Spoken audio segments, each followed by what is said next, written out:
ঠিক আছে বাবারা, আশা করি ভালো আছো। তোমাদের আমরা যে রুটিনটা দিয়েছিলাম কিভাবে পড়তে হবে, তার মধ্যে বলা ছিল আমরা অর্গানিক কেমিস্ট্রিটা একটু দেখব। এখন অর্গানিক কেমিস্ট্রিতে আমি বলছিলাম যে সিকিউ আসার জায়গা দুইটা পার্ট, একটা অ্যালিফেটিক পার্ট আর হচ্ছে অ্যারোমেটিক পার্ট। এইখান থেকে তুমি তিনটা সিকিউ পাওয়ার চান্স আছে, কিন্তু অ্যালিফেটিকে অনেকে সবচেয়ে ভুল করো। বাট অ্যারোমেটিকের জন্য সাজেশন নিয়ে চলে এসেছি।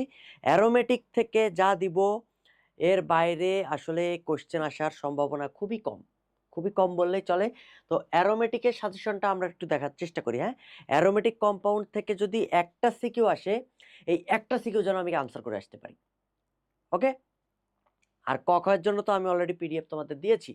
তো দেখো, আমি ঘন্টার পর ঘন্টা ধরে ক্লাস নেব না, জাস্ট তোমাদের বেসিক জিনিসটা বোঝাই। ফার্স্ট অফ অল অ্যারোমেটিক পার্টকে দুইটা ভাগে ভাগ করব। প্রথম পার্টটা কি, আমাদের মেকানিজম পার্ট। এটা কোন পার্ট? এটা হচ্ছে আমাদের বাবারা মেকানিজম পার্ট।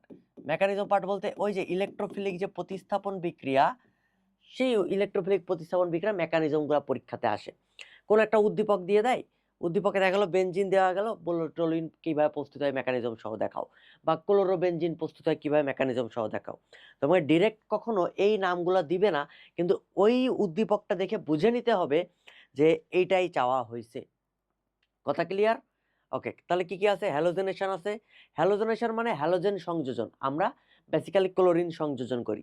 তারপরে সালফোনেশন আছে, নাইট্রেশন আছে, fiddle craft alkylation, fiddle craft acylation. আমরা মেকানিজমগুলো দেখবো, সমস্যা নাই।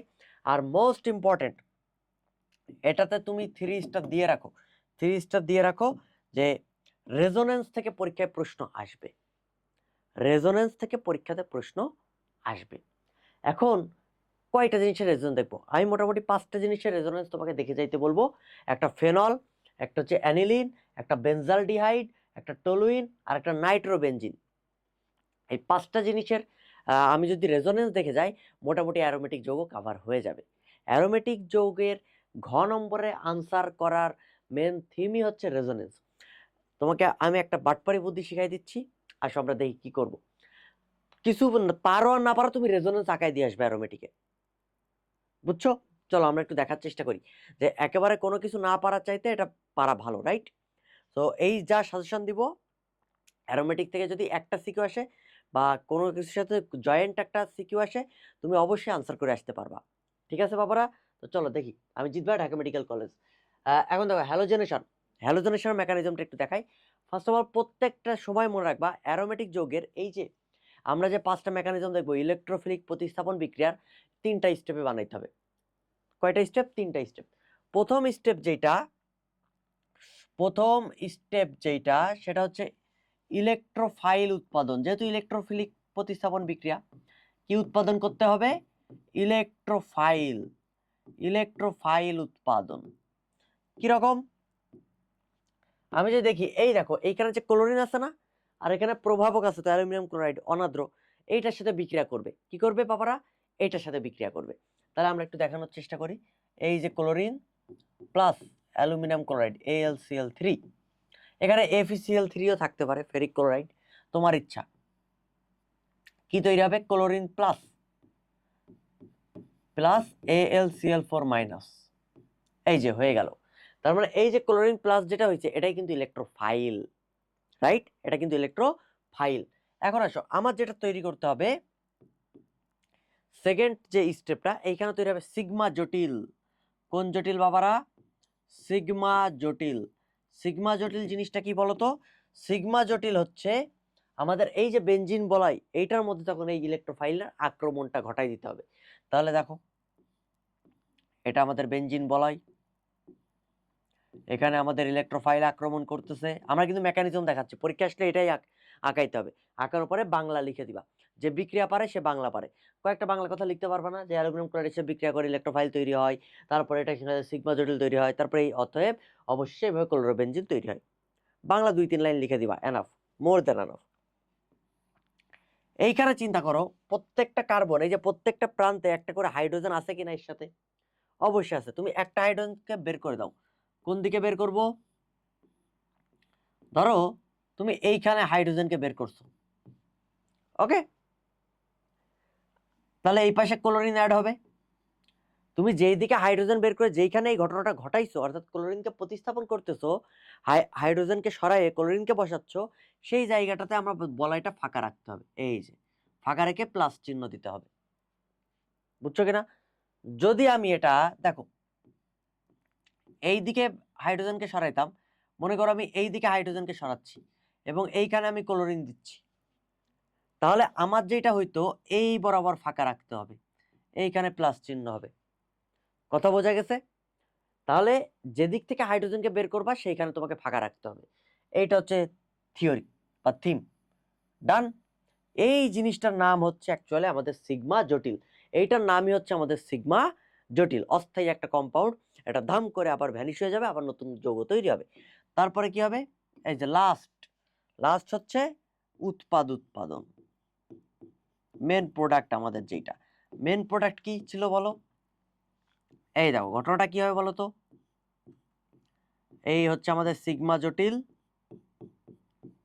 এখানে আর কে বিক্রিয়া করবে? এই যে বাকি এইটা ছিল না, ফার্স্টে তো ক্লোরিন অ্যাড হয়েছে, এরপরে অ্যালুমিনিয়াম AlCl4- যেটা ওইটা অ্যাড হবে, অ্যাড করে দাও AlCl4-। কি তৈরি হবে? এই হাইড্রোজেনটা সরে যাবে, সরে যাওয়ার পরে তাহলে ক্লোরোবেনজিন তৈরি হয়ে গেল। এই হচ্ছে আমাদের মেন প্রোডাক্ট। দেখো আমি কিন্তু বিক্রিয়াতে অবশ্যই শুধুমাত্র মেন প্রোডাক্ট লিখছি, জৈব যৌগের ক্ষেত্রে বাই প্রোডাক্ট না লিখলেও চলে, তোমাকে অবশ্যই মেন প্রোডাক্টটা ঠিক রাখতে হবে। প্লাস এইখানে একটা ক্লোরিন এক্সট্রা ছিল না, অ্যালুমিনিয়াম ক্লোরাইড তো AlCl3, এখানে AlCl4- আছে, তাহলে ক্লোরিন একটা এক্সট্রা না, আর এখানে হাইড্রোজেন বের হয়ে গেল না, এই দুইটা মিলায়ে HCl তৈরি হবে। তাহলে বাকি কে থাকে? AlCl3।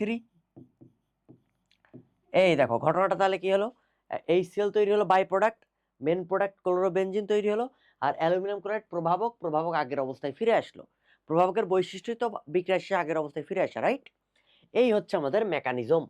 বলো হ্যালোজেনের মেকানিজম পারবা কিনা? হ্যালোজেনেশনের পারবা না? দেখো একটা মেকানিজম তোমারে বুঝাইলাম, কি করব? জাস্ট প্রভাবকের সাথে বিক্রিয়া ঘটায় ইলেকট্রোফাইল তৈরি করব, সিগমা জটিল, তারপরে হচ্ছে আমাদের মেন প্রোডাক্ট উৎপাদন, শেষ। ডান। এবার তুমি বাংলা কথা লিখে দাও, 3টা স্টেপে মেকানিজম শেষ করতে হবে।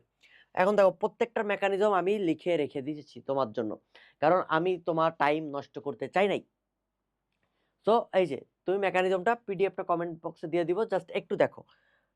এই হচ্ছে মেকানিজম, প্রত্যেকটার মেকানিজম দেওয়া আছে, মেকানিজম দেওয়া আছে। এখন আমরা যেটা দেখব রেজোনেন্স। রেজোনেন্স দেখো এই যে 5টা রেজোনেন্স আছে, অ্যানিলিন আছে, টলুইন আছে, ফেনল আছে, কিটোমূলক বা বেনজালডিহাইড আছে এবং নাইট্রোমূলকের দেওয়া আছে। এখানে ঘটনা যেটা আমি তোমাদের টাইম নষ্ট না করার সুবিধার্থে বই থেকে ছবি তুলে আনছি। কোন বই? বইটা হচ্ছে এই যে, তোমরা জানো কি না, আমার হচ্ছে বেসিক কেমিস্ট্রি বই আছে, এখানে অর্গানিক কেমিস্ট্রি আছে। এই অর্গানিক কেমিস্ট্রিতে এইচএসসির জন্য ইম্পর্টেন্ট যেসব জায়গা থেকে সিকিউ আসতে পারে, অ্যালিফেটিক বলো অ্যারোমেটিক বলো, এর বাইরে আসলে কোথাও থেকে সিকিউ দেওয়ার চান্স নাই। ওকে, মাত্র 20 থেকে 30টা পেজে পুরো অর্গানিক কভার করা হয়েছে এমসিকিউ সহ। তো তোমরা এই বইটা অর্ডার করতে পারো। কোথায় অর্ডার করবা? জিতবিশ্বাস.com। যেহেতু এইচএসসি চলতেছে এই কারণে তোমাদের একটা অফার আছে, বইয়ের মূল্য ছিল 600 টাকা, এখন অফার হচ্ছে 399 টাকা, এবং যেদিন অর্ডার করবা তার পরের দিনই বইটা পেয়ে যাবা, ঠিক আছে? আর এটার সাথে তোমরা জিতবিশ্বাস.com ওয়েবসাইটে গেলে কিছু হ্যান্ড নোট আছে কেমিস্ট্রির জন্য বলো, তারপর কিছু ক্লাস দেওয়া আছে, ওইগুলাও তোমরা ফ্রি অ্যাক্সেস পেয়ে যাবা শুধুমাত্র বইটা অর্ডার করলে। ওকে, এবং যদি কারো জৈব যৌগ থেকে আসলেই সিকিউ অর্ডার করার মানে সিকিউ আনসার করার ইচ্ছা থাকে, যে না আমি জৈব যৌগ থেকে সিকিউ আনসার করবই, তাহলে অবশ্যই এই বইটা তোমার সাথে থাকা উচিত, ঠিক আছে?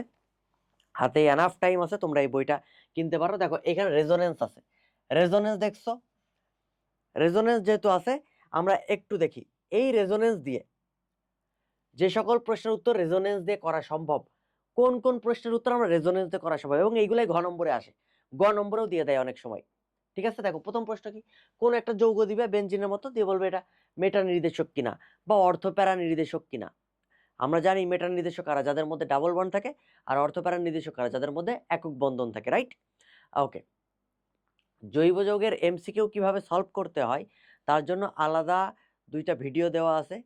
হ্যাঁ, বস মেথডে অর্গানিক কেমিস্ট্রি বা একটি প্রশ্নের মাধ্যমে অর্গানিক কেমিস্ট্রি ফুল কভার, এটার প্লে লিস্টটা তোমরা দেখে নিতে পারো, ঠিক ঠিক আছে, এখন দেখো মেটা নির্দেশক বা অর্থপ্যারা নির্দেশক কিনা।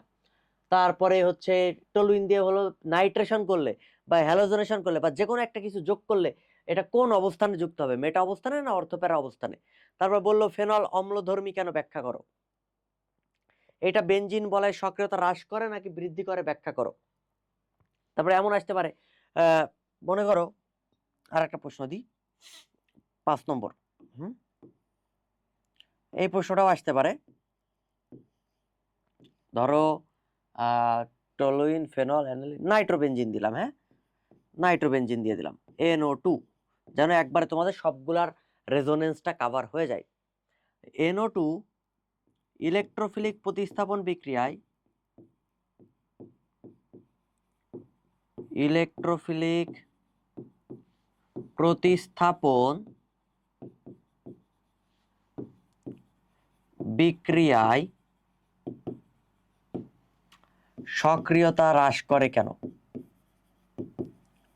সক্রিয়তা হ্রাস করে কেন।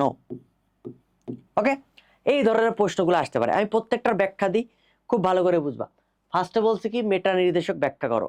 তুমি আগে কি করবা, মেটা নির্দেশকের সংজ্ঞা দিবা, দেওয়ার পরপরই তোমার আর কোনো কাজ নাই, তুমি রেজোনেন্স আঁকাই দিবা। এখান থেকে রেজোনেন্স আঁকাই দিছা, রেজোনেন্স আঁকাই দেওয়ার পরে লাস্ট লাইন কি লিখবা, রেজোনেন্স থেকে পাই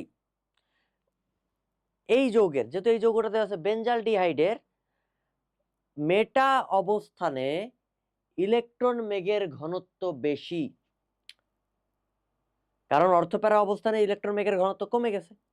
এই কারণে যেহেতু ইলেকট্রন মেঘের ঘনত্ব মেটা অবস্থানে বেশি, তাই বিক্রিয়ার সময় যে কোনো যৌগ এসে এর মেটা অবস্থানে বসবে। সুতরাং বেনজালডিহাইড একটা মেটা নির্দেশক। শেষ, মাত্র 2 থেকে 3টা কথা লিখবা, ক্লিয়ার। পরেরটাতে আসো, টলুইনের নাইট্রেশন করলে কোন অবস্থানে যুক্ত হবে, বা যে কোনো একটা যৌগ দিল বেনজালডিহাইডের নাইট্রেশন করলে হ্যালোজেনেশন করলে কোন অবস্থানে যুক্ত হবে। তুমি তো অলরেডি জানো এটা মেটা নির্দেশক, মানে মেটা অবস্থানে যুক্ত হবে। আর টলুইন কোন নির্দেশক, এই CH3 অর্থপ্যারা নির্দেশক না, তার মানে নাইট্রেশন করলে নাইট্রোমূলকটা কই যুক্ত হবে, অর্থপ্যারা অবস্থানে যুক্ত হবে। মানে এই যে টলুইন যদি হয়, এটার সাথে যদি আমি নাইট্রোমূলক অ্যাড করি, অবশ্যই সেইটা অর্থপ্যারা অবস্থানে যুক্ত হবে। ওকে, এটাই জিজ্ঞেস করা হয়েছে কোন অবস্থানে যুক্ত হবে। তুমি কি করবা, অর্থপ্যারা নির্দেশকের সংজ্ঞা দিবা, দেওয়ার পর ধাম করে তুমি এই রেজোনেন্স আঁকাই দিবা। রেজোনেন্স আঁকানোর পর বলবা রেজোনেন্স হতে পায় টলুইনের অর্থপ্যারা অবস্থানে ইলেকট্রন মেঘের ঘনত্ব বেশি, সুতরাং নাইট্রেশন যদি করা হয় এটি একটি ইলেকট্রোফিলিক প্রতিস্থাপন বিক্রিয়া, এই কারণে নাইট্রেশন করলে নাইট্রোমূলকটি অর্থপ্যারা অবস্থানে যুক্ত হবে, কারণ অর্থপ্যারা অবস্থানে ইলেকট্রন মেঘের ঘনত্ব বেশি। কথা ক্লিয়ার। পরেরটা আসো, ফেনল অম্লধর্মী কেন, অ্যাসিডের সংজ্ঞা দিবা, ঠাম করে, আর কোনো কথা নাই।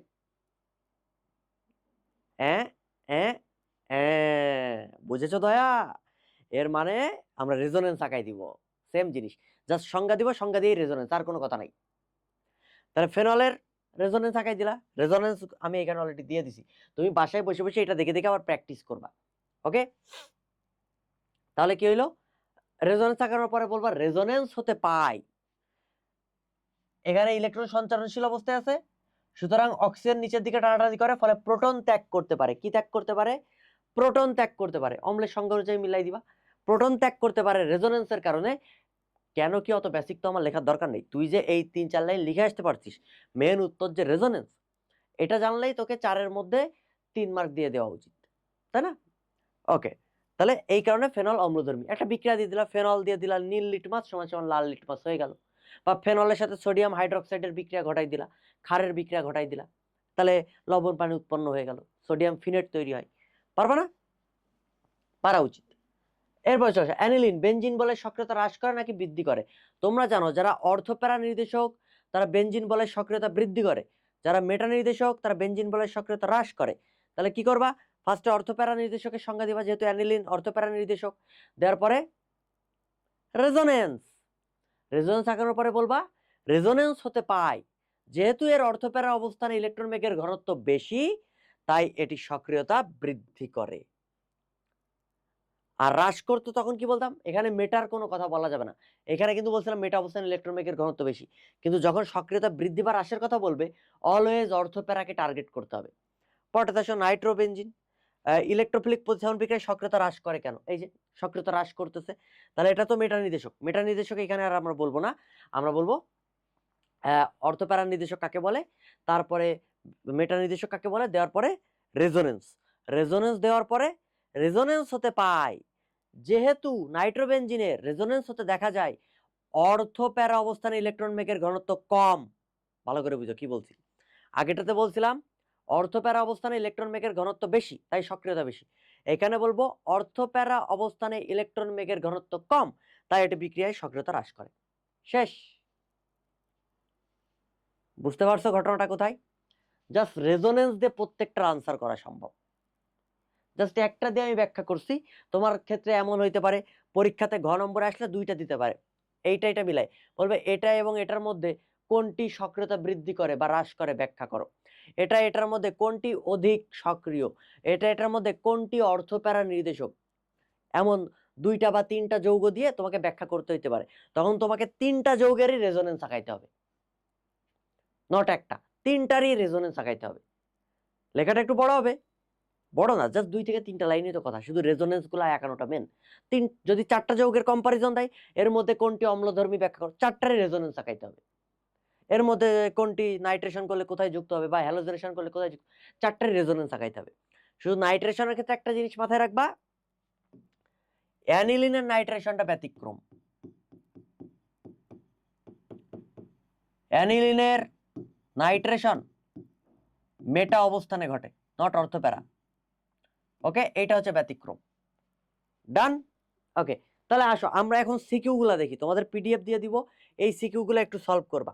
তাহলে আমি আশাবাদী যে জৈব রসায়ন থেকে কিছু না পারলেও যদি অ্যারোমেটিক থেকে কোনো একটা সিকিউ আসে, তুমি অবশ্যই আনসার করে আসতে পারবা। ঠিক আছে, তো চলো আমরা একটু দেখি। এটা যশোর বোর্ড 2019-এর কোশ্চেন। আগে সিকিউ এর তোমাকে উদ্দীপক ধরতে পারাটা একটা আর্ট, উদ্দীপক ধরতে হবে।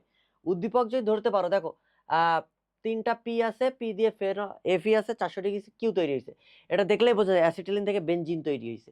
অ্যাসিটিলিন থেকে যদি বেনজিন তৈরি হয়, এই যে 400 ডিগ্রি সেলসিয়াস তাপমাত্রা, তাহলে কি তৈরি হয়? বেনজিন। দেখো অ্যারোমেটিকে চলে আসছে, ক্লোরিন দেওয়া আছে, FeCl3 দেওয়া। যদি FeCl3 দেওয়া থাকে তাহলে অ্যালুমিনিয়াম ক্লোরাইড দিয়ে মেকানিজম দেখানো যাবে না। তারপরে হচ্ছে এই হাবিজাবি জিনিস দেওয়া আছে। গ নম্বর আসো, টি যৌগটি ক্ষারীয় হলেও এস যৌগ অম্লীয় কেন? টি যৌগ কোনটা? টি যৌগ এখানে দেখা যায় অ্যামোনিয়া যুক্ত হয়েছে বেনজিনের পরে, ক্লোরোবেনজিনের পরে, তা টি যৌগ অবশ্যই অ্যানিলিন, এই যে যৌগ ধরে ফেলছো। আর এস যৌগ সোডিয়াম হাইড্রোক্সাইড দেওয়া হয়েছে, অর্থাৎ ওএইচ প্রতিস্থাপিত হবে, এস যৌগ হচ্ছে ফেনল। এটা তোমরা দেখলেই পারবা। তাহলে কি বলতেছে, অ্যানিলিন ক্ষারীয় কেন, ফেনল অম্লীয় কেন? পারবা না? ক্ষারের সংজ্ঞা দিবা, দেওয়ার সাথে সাথে অ্যানিলিনের রেজোনেন্স, রেজোনেন্স হতে দেখা যায় নাইট্রোজেন কি তড়িতান্তকতা বেশি, ফলে টান দিবে, ফলে প্রোটন গ্রহণ করবে। ফেনলের রেজোনেন্স, রেজোনেন্স হতে দেখা যায় অক্সিজেন টান দিবে, ফলে প্রোটন ত্যাগ করবে। বুঝো নাই? এইভাবে ব্যাখ্যা করতে হবে।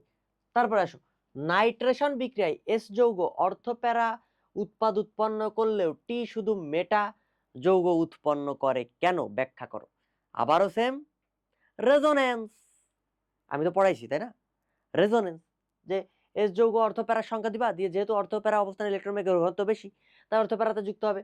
আর টিতে মেটা অবস্থানে ইলেকট্রন বেগের ঘনত্ব বেশি, তাই মেটা অবস্থানে যুক্ত হবে। শেষ, জাস্ট রেজোনেন্স। তার মানে গ ঘ দুইটাই রেজোনেন্স। বুঝছো? পরীক্ষাতে এটা আসবে, এই কিউ থেকে যে আর তৈরি হয়েছে, ক্লোরোবেনজিন তৈরি হয়েছে, হ্যালোজেনেশনের মেকানিজম, বলবে কিভাবে তৈরি হয়েছে, ক্রিয়া কৌশল দেখাও। পারবা না? আশা করি পারা উচিত। পরটাতে আসো, এই যে আবারও বেনজিন থেকে, বেনজিন বি হচ্ছে বেনজিন, বেনজিন থেকে ডি তৈরি হয়েছে, এটা কি? ফিডেলক্রাফট অ্যালকাইলেশন, টলুইন তৈরি হবে। তারপরে এটা কি? নাইট্রেশন হবে। গ নম্বর দেখো, বি থেকে সি যৌগ তৈরির ক্রিয়া কৌশল, মেকানিজম অলরেডি দেখাই ফেলছি। ইলেকট্রন আকর্ষী প্রতিস্থাপন বিক্রিয়ায় সি এবং ডি এর মধ্যে কোনটা অধিক সক্রিয়? রেজোনেন্স। কেমনে লিখতে হবে অলরেডি বলে দিছি, গাইড ফলো করার দরকার নেই, বিভিন্ন গাইডে বিভিন্ন রকম লেখা আছে, টেস্ট পেপারে বিভিন্ন রকম লেখা আছে। আমি তোমাকে সবচেয়ে ইজিয়েস্ট বেস্ট মেথডটা বলছি, যে যতটুকু শিখে গেলে তুমি মোটামুটিভাবে আনসার করে আসতে পারবা। তুমি আমার নিয়মই ফলো করো, ঠিক আছে?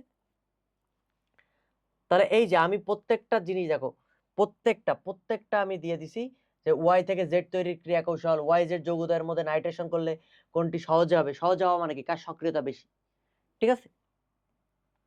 এই যে প্রত্যেকটা যতগুলো ইম্পর্টেন্ট সিকিউ আছে আমরা কভার করার চেষ্টা করছি। আশা করি আমাদের এখন আর অর্গানিকে অ্যারোমেটিক যৌগ নিয়ে কোনো রকম ভয় থাকবে না। অ্যালিফেটিক অনেকে আনসার করতে চায় না, দরকার নাই। তাহলে তুমি অ্যারোমেটিকটা পড়ো, বাকি চ্যাপ্টারও আমরা আস্তে আস্তে ছোট ছোট ভিডিও দিব এইভাবে। আমাদের আশা করি একটা ভালো একটা পরীক্ষা হবে, পরীক্ষার হলে যেন আমরা সিকিউটা কমন পাইতে পারি, এটার জন্য আমরা আশাবাদী। সবাই ভালো করে পড়াশোনা করো এবং আমাদের একটা বেস্ট রেজাল্ট দাও। আর পিছনের যে পরীক্ষাগুলো হয়েছে ওগুলো ভুলে যাও, আমাদের সামনের পরীক্ষাগুলো ভালো দেওয়া উচিত। ঠিক আছে বাবারা, সবাই ভালো থাকো, সুস্থ থাকো এবং পরীক্ষার হলে যদি কমন পড়ে অবশ্যই আমাকে জানাবা।